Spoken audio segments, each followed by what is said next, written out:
السلام عليكم ورحمة الله وبركاته. ازيكم عاملين ايه؟ يا رب تكونوا بخير. اللهم صل وسلم وبارك على سيدنا محمد وعلى آله وصحبه أجمعين. أنا سعاد ودي قناتي. لو أول مرة تشوفوني وعجبكم محتوى فيديوهاتي حطوا لايك واشتركوا في القناة وفعلوا زر الجرس على الكل عشان يوصلكوا كل جديد بقدمه وتكونوا أول ناس بتشوفوه.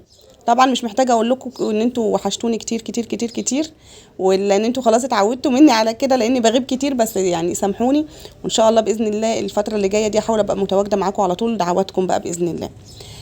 المهم النهارده بقى جايلكم فيديو حلو، فيديو يعتبر كده طريف ولطيف وظريف، وفي افكار حلوه هتعجبكم قوي ان شاء الله. والفكره اللي جايه بتاعت الفيديوهات ان شاء الله ان هو فكره روتين عادي خالص زي ما احنا بنعمل مع بعض، بس هيبقى فيه في وسطه شويه افكار كده وحيل هسلط لكم عليها الضوء كده عشان تبقى الافاده اكبر باذن الله، ما يبقاش مجرد تسليه ومتعه، لكن هيبقى برضو فيها افاده كتيره باذن الله. تابعوا معايا الفيديو للاخر ان شاء الله تستفادوا منه. وفكره الروتين النهارده او فكره الفيديو فكره في وسط روتين او حيله وسط روتين، تمام؟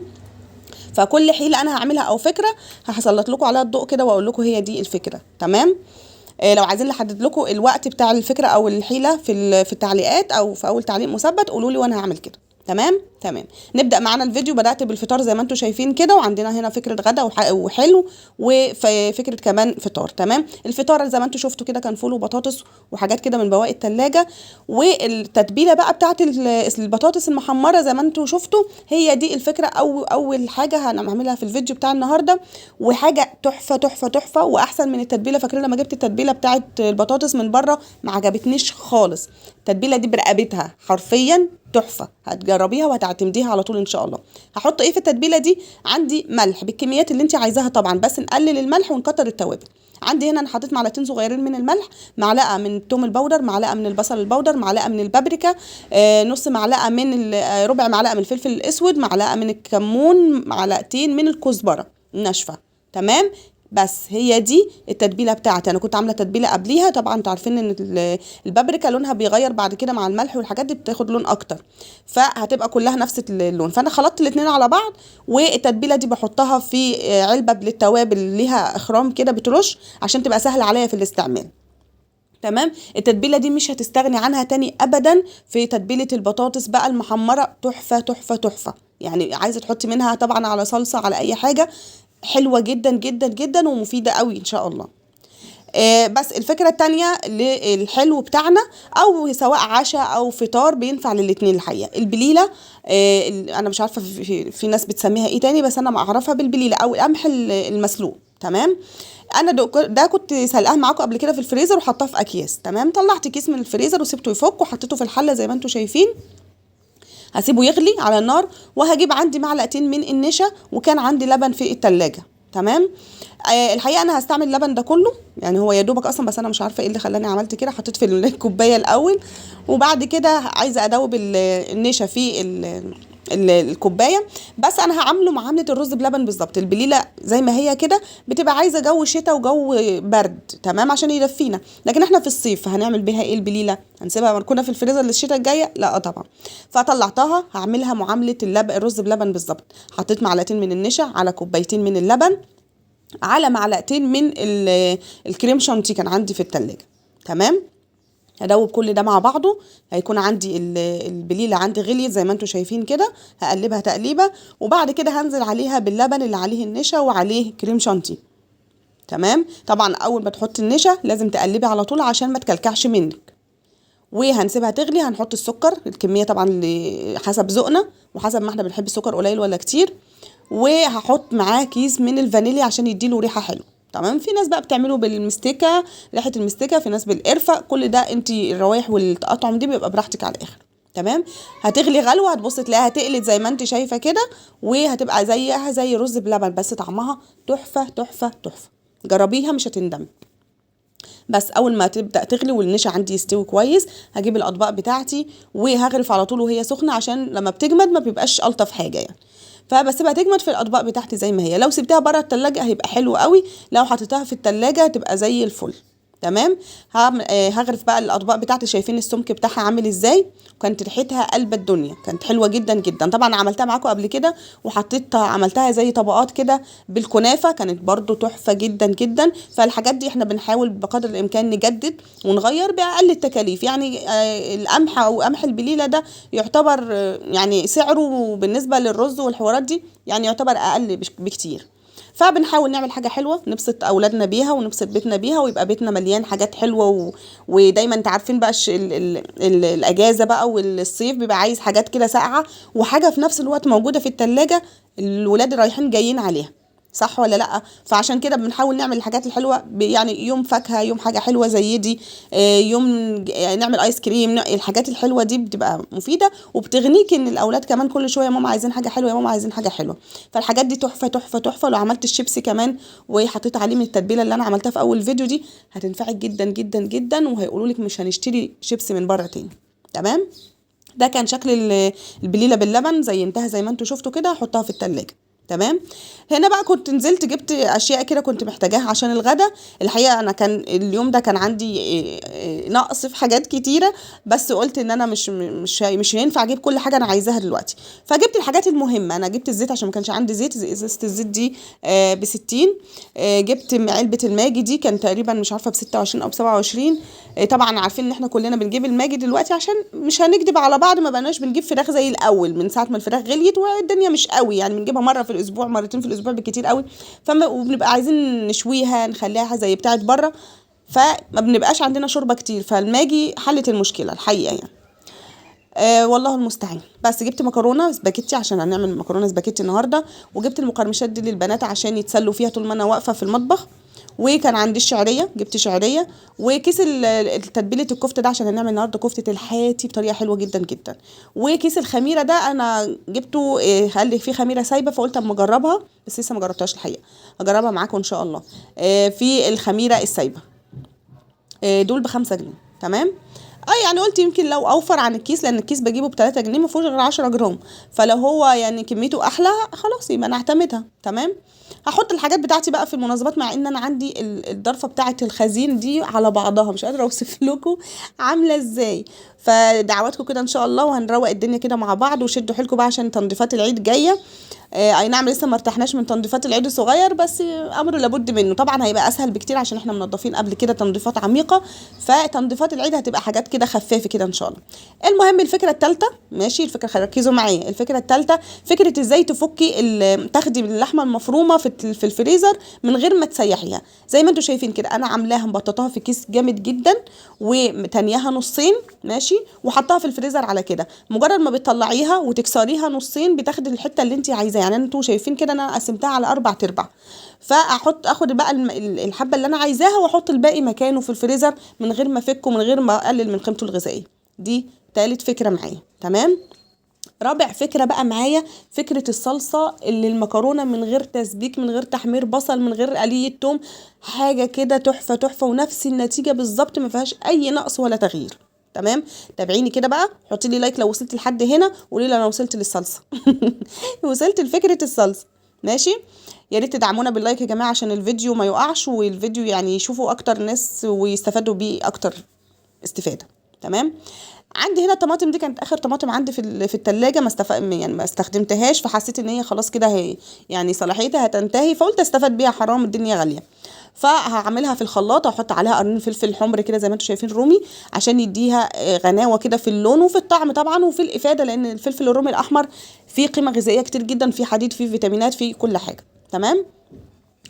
قطعته وحطيته في الخلاط، حطيت عليه نص كوبايه من الميه عشان بس يمشي الخلاط، وهضربها في الخلاط كويس جدا جدا جدا. وبعد كده هجيب المصفى بتاعتي والطبق عشان اصفي الصلصه بتاعتي، اصفي الطماطم بتاعتي. تمام. هصفيها كويس جدا جدا عشان تبقى ناعمه وحلوه، عشان طبعا انتوا عارفين ان المكرونه بتبقاش عايزه فتافيت او حتت من قشر الطماطم او الحاجات دي، بتبقى عايزاها بيوريه كده ناعم وحلو. تمام. هصفيها كويس جدا جدا جدا. وبعد كده بقى الخطوه المهمه بتاعتي، هجيب الحله بتاعتي وهحط افضي فيها الصلصه بتاعتي كلها، وبعد كده هحط بقى عليها التتبيله اللي هتخليها تجنن، ومن غير ما تسبكي ولا تقلي ولا اي حاجه. تمام. فاكرين التوابل اللي احنا حطيناها على التتبيله بتاعه البطاطس؟ هي معلقه من الملح او حسب كميه الصلصه اللي عندك، رشه من الفلفل الاسود، رشه من الكمون والكزبره، ماشي. وعندي بابريكا برضو عشان تزيدها لون كده وتخليها حلوه. وبعد كده هحط عندي بصل باودر وتوم باودر. وبعد كده اخر حاجه عندي معلقتين من الزيت او 3 معالق من الزيت حسب كميه الطماطم اللي عندك. تحطيها بقى تقلبيها كويس كده وتحطيها على النار، واصبري بقى وحطي معاها قرن فلفل اخضر كده عشان يديها طعم الفلفل من غير ما تفتحيه طبعا عشان ما يديش حرقان. وبعد ما تتسبك كده سيبيها حوالي نص ساعه كده على النار، على نار هاديه. وبتفرجي بقى على احلى صلصه واحلى صلصه مكرونه هتاكليها في حياتك، من غير بقى ولا تسبيك، من غير بصل غالي اليومين دول يا جماعه، فعايزين نوفر بقى باي حيله، فاهمين؟ فالفكره بتاعت الصلصه دي عجبتني جدا جدا جدا، مش هكدب عليكم انا اول مره اعملها، فجات لي الفكيره كده عشان كسلانه اقطع بصل بس مش اكتر. فكانت الفكره عجباني جدا جدا. تمام، هنسيب الطماطم تتسبك ونيجي بقى للكفته الحادي. عايزين كفته من بره، عايزين كفته من بره، فقلت لهم لا انا عندي شويه لحمه كده هيشاهم للزمن، فهعمل لكم بيهم كفته. اول حاجه عملتها جبت اللحمه، الكميه اللي عندي دي مش اقل من النص كيلو، مش نص كيلو كمان. تمام، حطيت عليها ايه؟ حطيت عليها معلقتين من البقسماط، معلقه من النشا، معلقه من عندي معلقه من الدهن اللحم العادي اللي بيبقى في الدهن ده، فانا بفرمه كويس وبحط معاه معلقه عشان تمسك وما تفكش مني. الكيس بتاع الكفته ده، بهارات الكفته ده تحفه جدا وطعمه حلو قوي. فعندك الكميه دي لنص كيلو، انا طبعا دي مش نص كيلو فمش هحط الكيس كله. تمام تمام. عندي بقى هاخد بياض بيضه، مش الصفار، هاخد بياض بيضه. طب هعمل بالصفار ايه بعد كده يا سوس؟ هتحطيه في علبه وتحطيه في الفريزر، وبعد اول ما تيجي تحتاجيه او تعملي بشاميل او حاجه حطيه معاه هيبقى تحفه جدا. تمام تمام. بس عندي كده بقى حطيت البهارات بتاعتي، ملح وفلفل اسود و7 بهارات، والكفته الخلطه بتاعت الكفته او بهارات الكفته اللي انا جايباها. تمام، هعجن بقى الحاجات، انا الكبه بتاعتي بايظه زي ما انتم عارفين، فهعجن كل الحاجات دي كلها مع بعض. بس نسيت اهم حاجه اللي هي ايه؟ اللي هي البصل. بشرت بصلايه كده وخدت الميه بتاعتها عشان عايزاها بعد كده في التصبيع.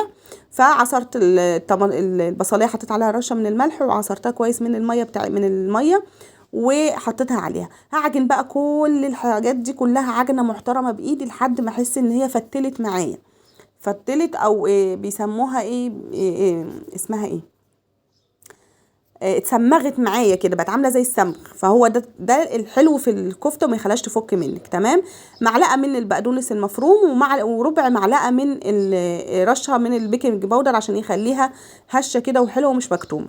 تمام، بس الكفته دي انا عملتها، دي تاني مره اعملها او تالت مره اعملها، تحفه تحفه تحفه. شايفين القوام بتاع الكفته؟ هو ده اللي احنا عايزين نوصل له. احطها بقى شويه كده في التلاجة لحد ما اجهز بقى الحاجات بتاعتي. جهزت بقى الصينيه بتاعتي، دي صينيه انا مش بعوزها كتير، او عارفين بقى الحاجات التيفال اللي هي اتقشرت ومش عايزين نستخدمها، فبحط عليها ورق من الالومنيوم. وبجيب اسمها الشبكه دي، كانت شبكه بتاعه الشوايه الكهرباء بتاعتي، فما بستعملهاش قوي، فجبت الشبكه بتاعتي واستغلها. هحطها على الصينيه بتاعتي كده. جبت الميه بتاعت البصل، تبلتها بملح وفلفل ومعلقه من الزيت. احلى حاجه بقى تصبعي عليها المسن بتاع السكاكين ده، فظيع. احلى بقى من المعلقه، ولا خشب ولا معلقه خشب ولا سياخ خشب ولا الحاجات دي، لا تحفه. شايفين بقى الكفته شكلها عامل ازاي؟ ما بتقعش من على السيخ ومتماسكه كده، وفي نفس الوقت كانت هشه وطريه وكانت تحفه بالحقيقه. هصبع بقى الكميه كلها، وزي ما انتم شايفين كده ببل ايدي بالميه بتاعت البصل والزيت، وبصبع بيها الصوابع بتاعتي، وبطبعها كده عشان تبقى زي بتاعت بره كده، يعني اشكال. بس هخلص بقى الكميه بتاعتي زي ما انتم شايفين كده، هعدلها بقى على السيخ بقى زي ما انتم هتشوفوا بعد كده، عشان طبعا يعني الحاجات دي بتاخد وقت شويه. فهصبعها واعدل الاحجام بتاعتها، وارجع لكم اكون خلصت الكميه دي كلها عشان نشوف هنسويها ازاي. الميه بتاعت البصل مهمه جدا جدا، بتطعمها وبتديها لمعه كده من فوق، بتخليها تحفه. ومعلقه الزيت كمان بتخليها تحفتين مش تحفه واحده. تمام، هخلص بقى الكميه وهرجع لكم تاني. خلصت الكميه بتاعتي، عملت منها الصوابع دي. في الاخر زادوا معايا شويه ميه بصل وزيت، هدهن بيهم الوش بقى بتاع الكفته، وهدخلها على في الرف اللي في النص. هشغل الشوايه وهشغل من تحت كمان، والاتنين مع بعض بس على نار يعني من تحت على العالي، لكن الشوايه هي على الهادي شويه مش العاليه قوي. اخدت معاكي قد ايه؟ ما تسيبهاش كتير عشان ما تنشفش معاكي. تمام. عندي هنا هعمل سلطه الطحينه. طبعا الاكله دي طبعا محتاجه سلطه الطحينه، فكان عندي اخر حبه طحينه في البطرمان فهعملهم فيها. جبت فص توم صغنطوط جدا جدا جدا، عندي ملح وفلفل وكزبره او كمون، وعندي الخل بس هو ده، او ليمون يعني، يا خل يا ليمون. في ناس بتحط عليها زبادي بتبقى تحفه برضه، بس انا ما كانش عندي زبادي. خلاص، فخلص احط التوابل بتاعتها، وبعد كده هحط الخل. اول ما هزود الخل هتربط معاكي شويه، بعد كده هتزوديها بميه سخنه. كميه بقى حسب انت بتحبيها خفيفه بتحبيها تقيله، احنا بنحبها الخفيفه فخففتها شويه. تمام. وكميه الخل بصراحه انا بدوق يعني، مجرد ما بعملها بخلص بدوق بشوفها عايزه خل تاني ولا لا. بتحبيها حامضه شويه حط لها خل او عصره ليمون. تمام. بس الاساسي فيها الثوم والكمون والملح طبعا. تمام. بس هقلبها كويس جدا جدا جدا. بعد كده هزودها بالميه اللي انا كنت غليها وسايباها تهدى شويه عشان ما تكلكعش معايا. تمام. بس خلاص كده اللي يعتبر السلطه بتاع سلطه البابا غنوج. لا ايه ده، في ايه؟ سلطه الطحينه خلصت معايا، وكده كان كله تمام وزي الفل. تمام. ممكن تعملي بقى طبق سلطه لو عندك مخللات، يبقى حلو قوي مع البتاع. انا عملت اسمها ايه، الكفته كده كانت عندي خلصت. ماشي. اطلعها بقى من على الاسياخ واحطها على فرشه من، شايفين حلوه ازاي وطريه وعامله زي بتمط كده زي اللي احنا بنجيبها من بره بالظبط. عملت لها فرشه بقى اسمه ايه، بقدونس كده من تحت، عشان عارفين ان الحاجه الخضراء، اي حاجه خضراء عامه مش البقدونس، بيشد الدهون اللي في اي مشويات فبيبقى حلو جدا معاها. بس البقدونس كمان بيديها ريحه وطعم حلو كمان، غير ان هو بيشد الدهون اللي فيها. تمام. خلاص احط كميه الكفته، وبعد كده هجيب فحمايه وهحط عليها نقطتين من الدهون اللي نزلت من الكفته على الصينيه، واغطيها بقى تاخد طعم الفحم كده كانها مشويه على الفحم، ولا احلى من كده ولا اطعم من كده. وطبعا عاملاها في بيتك مضمونه، واللحمه عارفه هي جايه منين ورايحه فين ومكوناتها اللي جواها، عارفه ان هي حلوه. تمام. اسيبها بقى تاخد وتدي كده بشكل ودي مع نفسها، ونشوف المكرونه بتاعتي. سلقت المكرونه بتاعتي نص سوا مش 3/4 سوا كمان. المكرونه الاسباجيتي بالذات بتبقى عايزه نص سوا، يعني يبقى فيها لسه قرشه كمان. شايفين الصلصه بقى قوامها عامل ازاي؟ تحفه تحفه، ولونها كان جميل، وطعمها وريحتها كانت هايله جدا جدا. جربوها مش هتندموا. يعني عذرا طبعا على الاصوات اللي انتوا سامعينها دي، بس انا مش عارفه اسيطر على الوضع. هقلب الصلصه في المكرونه بتاعتي كويس جدا، وبعد كده هسيبها على النار شويه تاخد وتدي كده مع نفسها وتاخد من طعم الصلصه. وبعد كده هنغرف الاكل. بس كده كانت الاكل يعتبر او الغدا بتاعي خلص في ثواني معدوده، وبحاجات ما تعبتنيش ولا كلفتني كتير. حاجه بتعمليها في بيتك ومضمونه. وطبعا مفيش احلى بقى ان انت تشوفي نظره الاعجاب بقى والانبساط في عيونهم بعد ما تحط لهم الاكل. بس ده كان الفيديو بتاع النهارده، يا رب يكون عجبكم واستفدتوا منه ولو حاجه بسيطه. لو عجبك ما تنسيش تحطي لي لايك وتشتركي في القناه لو لسه ما اشتركتيش. وهنا اقول لكم السلام عليكم ورحمه الله وبركاته.